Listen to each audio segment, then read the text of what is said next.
Welcome to Uncommon Courtesy, where we give you the courtesy of conversation that's uncommonly spoke of. I'm D-Mac. I'm Wesley. And this is the show.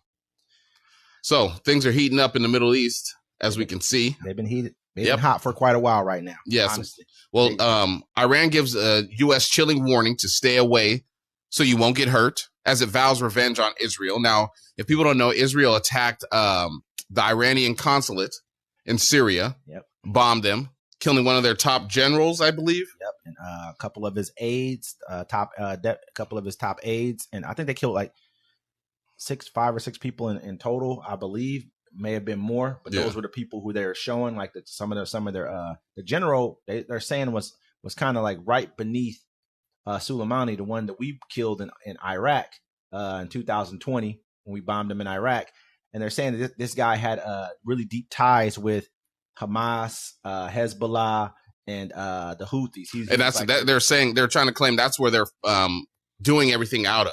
Yeah. All the campaigns are going against Israel and all around wherever they're doing stuff. That's where they're running it out of.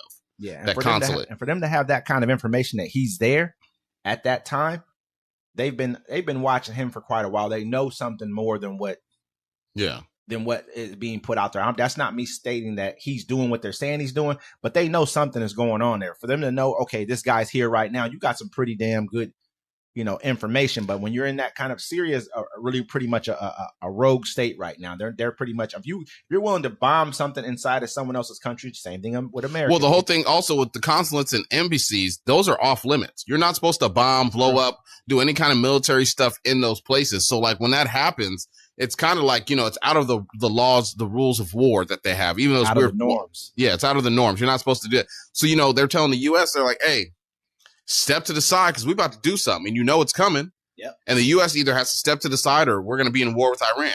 We told them right after it happened, hey, we had no knowledge of this. We didn't have like forward knowledge of it. We didn't agree to this happening. We let them know. And so we also said to them, so you better not come at us with this because we didn't have anything to do with this at all. And that's a pretty big break right there with Israel, because we're normally going to back Israel under whatever they do. But Netanyahu right now, I think he's kind of put himself into a situation to where he's doing shit that's outside the norm. Oh yeah, he's committing war crimes, atrocities against humanity, people, starving murder, people. In Gaza, let's call it what it's a Gaza cost. That's what I call it. Yeah, I like that. I like that term. It's a Gaza cost. Let's call it what it is. You're starving people. You're killing innocents. You're not letting food or aid get in. Sounds a little familiar. And now you blow up a consulate in a foreign country of another country that that you guys are on the verge of war with. These guys are pretty much, if Iran already doesn't have a nuclear weapon, they're pretty damn close to getting one.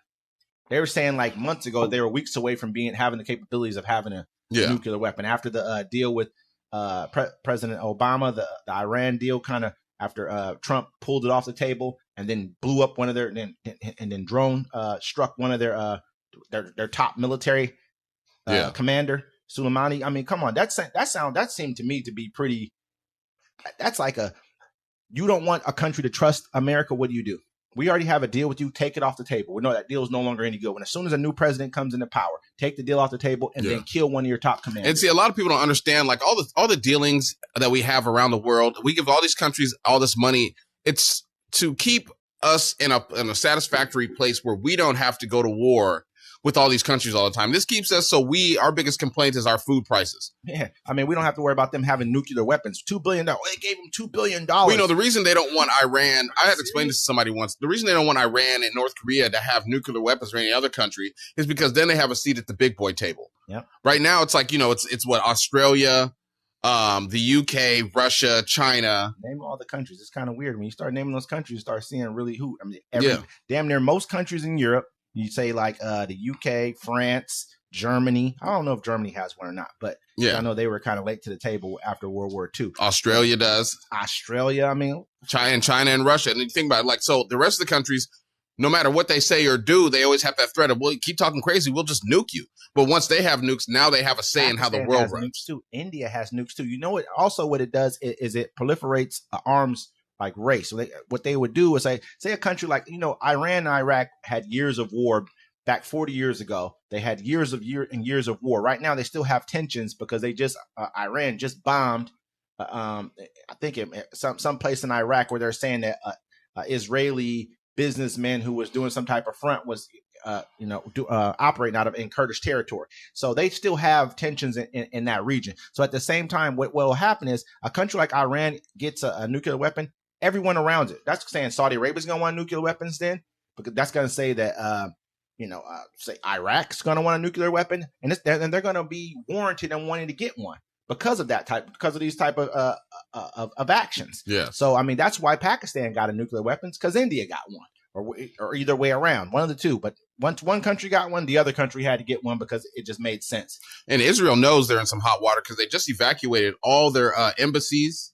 Yeah, evacuated all the embassies in multiple locations around the world. Netanyahu's got to go, man. He's dragging us into a conflict that's going to go very, very, very bad. And the cold thing about it is kind of like, when Hitler was around. It's like when I was young, you'd be like, you thought all of Germany was terrible because they were all on it. But I watched that movie Valkyrie, and it proved that, and I feel bad for because there's people in Israel right now that are protesting this atrocities to Gaza, and they're getting hosed, they're getting sprayed because not everyone is down for this. But what he's doing, he's dragging his country into a war they cannot win without assistance.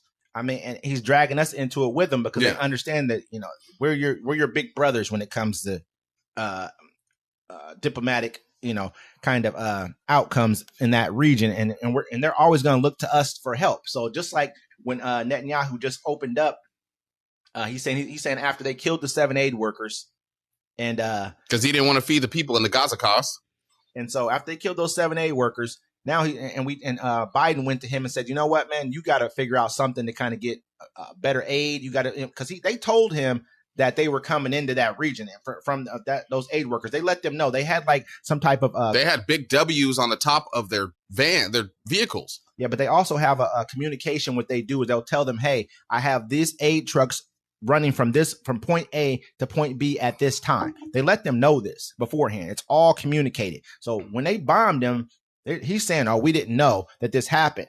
But I mean, the only way you couldn't have known that this happened because the communications were all there. Jorge, I can't remember his last name. He's the owner of that World Kitchen. He said you guys already knew what it was. So he believes that it was targeted. No, it was intentional. It was intentional because if you've been getting away with, you already killed almost, let's say 100,000 women and children. We've seen the video. We've seen the picture. You've bombed multiple hospitals. You've taken over land. Why wouldn't you get away with killing some aid workers? The reason this is becoming an issue is because those people were American and English and Canadian, like that aid organization is a pretty big aid organization around the world, and the owner of it is a pretty big, well-known chef around the world as well, and he's world renowned, well liked. So people are just. I saw a thing with Maxine Waters, Representative Maxine Waters. She's a Democrat out of California, and she's saying that the same thing that Chuck Schumer, the leader of the Senate, Democrat leader of the Senate, is saying. They think that Netanyahu should step down. That they need new leadership in Israel. They're calling for a new election. It's not even an election cycle right now, but they're saying that we need to have one. No, he needs to go because it's coming from the top. He's responded. He said that right now. He said the only people who that a new election would help right now is Hamas. It helped them to reestablish themselves. He's using the right kind of terminology. The further you push this into a worse conflict of everything makes it you're kind of entrenching yourself even further in, because the worse it gets, the more you need leadership at that time. Consistent leadership. You can't take. We're in a transition period. You can't have that. There's gonna be a part where they're gonna do something like they just did now. They're gonna do something worse where America's gonna be like, we can't help you. The NATO country, we can't help you. You've committed war crimes. They blew up an embassy, a consulate, in a foreign country of a foreign adversary. It's not like they blew up Syrian embassy in Syria. They blew up an Iranian embassy in Syria. That's intentional. It's like poking the dog. That's an act of war. Yeah, it's like poking the dog. It's like, I'm not going to come and blow something up in your country. I'm going to go do it in a country that I know can't. Syria is like, they're done for. The military's weak. That's why everyone's willing to bomb and use Syria as an outpost, because Syria is going through civil strife as it is right now. So let me go blow up your because they killed Muammar Gaddafi because Obama killed Muammar Gaddafi. No, you're thinking Libya. Is that Libya? Mm-hmm. I can't remember the name of the Syrian guy's name, but they helped him out. I know we had a little conflict with them not too long ago during Obama's presidency, and then Trump kind of pulled us out of that. And a bunch of stuff. Russia was kind of a actor in that one, but they know that Syria is not in a position to fight back. So that's why they bomb a consulate in Syria, which houses an Iranian military deputy. And so they know they can get away with that with no problems. But anyway, what I'm really looking at is that right now they've told America, you pretty much need to stay out of this conflict because we're coming. And I believe that America right now, I think that we have grounds to say, you know what, man, we're whatever they do, as long as it's not anything too harsh, you got that coming. I mean, what's harsh? I mean, like after you watch what Israel's doing to the people in Gaza, nothing's off the table at this point. But they'll be looked at as two separate issues. It has to be because all they got to say is the IDF, they're all IDF fighters in there. They're all IDF fighters in that hotel. There's all IDF fighters in that school. There's all IDF fighters in that hospital. That's all you got to say, right? We all understand how this works. You know how. This works. That's how it's working now. Say they're going to kill 150 Israeli troops somewhere. Yeah. You think that the world's not going to say this is a huge they're going to paint this out to be 10 times worse? Well, yeah, than because what Israel did, because they own the media. Exactly, and so that's why they have to be calculated in their approach. They were after they killed Soleimani. This has all been calculated what they've done here for them attacking Hamas, attacking and everything. They sat back and they understood what they took a very measured approach. After they killed those 3 Americans in Syria, I think they're in Syria. Those 3 American soldiers. Remember, they got the drone got through. They knew already. They were like, man, we're taking our hands off the wheel. We didn't have nothing to do with that, and we went ahead and bombed and did what we needed to do, kill who we needed to kill, and they didn't do anything about that. Now, this could be considered an act of us doing something further with the general getting or with the deputy with the military. Well, I mean, Israel's been wild. They've like remember Al Jazeera. They've killed over 100 of their the news people. Oh, yeah, and they kicked them out of Israel because they're like, you can't film what we're doing to these people. Yep. I mean, it's getting kind of crazy. At Al Jazeera, like we discussed that already. They blew up an Al Jazeera headquarters in Gaza in 2020. They blew up and they gave them an hour's notice. They said they gave them 1 hour. They told them, hey, we're going to bomb this building. This is a news outlet's headquarters. And they bombed it because they don't want people to understand and get a factual basis upon who Israel really is, what they're actually doing in the region. And now they're dragging us into a conflict that could get 10 times worse that we don't really need at this point in time. We got other things going on. Yeah, we have too much going on in our country. What do you guys think about this? Do you think America should stay out of the dealings of Israel? Do you think Iran has a right to strike back? Let us know in the comments. Like, comment, and share. Uncommon courtesy.